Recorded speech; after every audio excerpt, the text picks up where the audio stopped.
When we do justice, we confront systems and structures that defy the image of God in any person. We've got a lot of work to do here in the United States on that front. But we can never forget that it's not just about doing right for us and ours here in the US. We must always remember that we are citizens first in the kingdom of God.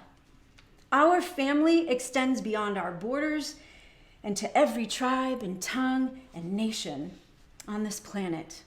That's how God sees humanity, and that's how big our vision has to be as kingdom citizens. Our allegiance is to the King and his kingdom, to doing justice for all of God's children. Doing justice is not just do-goodism. It's rooted in a humble walk with God, a firm understanding in what the psalmist says in Psalm 89, righteousness and justice are the foundation of your throne. Love and faithfulness go before you. Blessed are those who have learned to acclaim you, who walk in the light of your presence, Lord. Righteousness and justice are foundational in who God is. They are aspects of his very nature. In Christian circles, sometimes we ask the question, which is more important?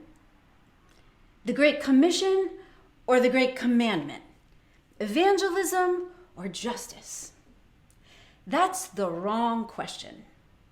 It's like asking which part of your heart is more important, the left or the right?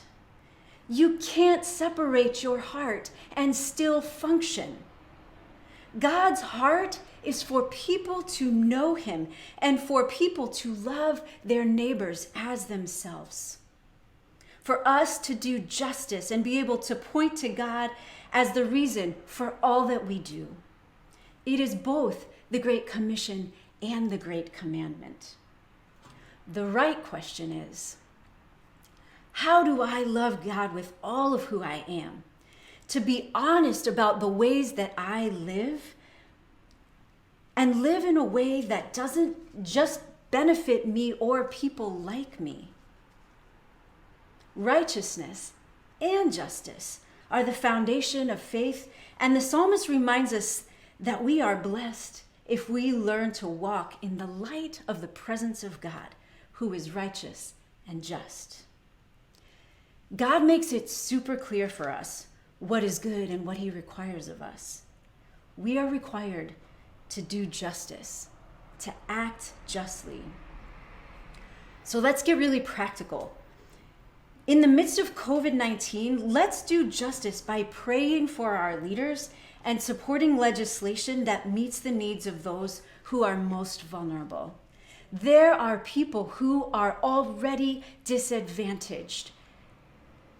We have got to find a way to amplify their voice, to make sure that the legislation that passes finds them at the heart of it. That is where God's heart is. Let's also stand together in solidarity with our Asian American brothers and sisters who are facing heightened discrimination and racism at this time. Those are a couple of ideas.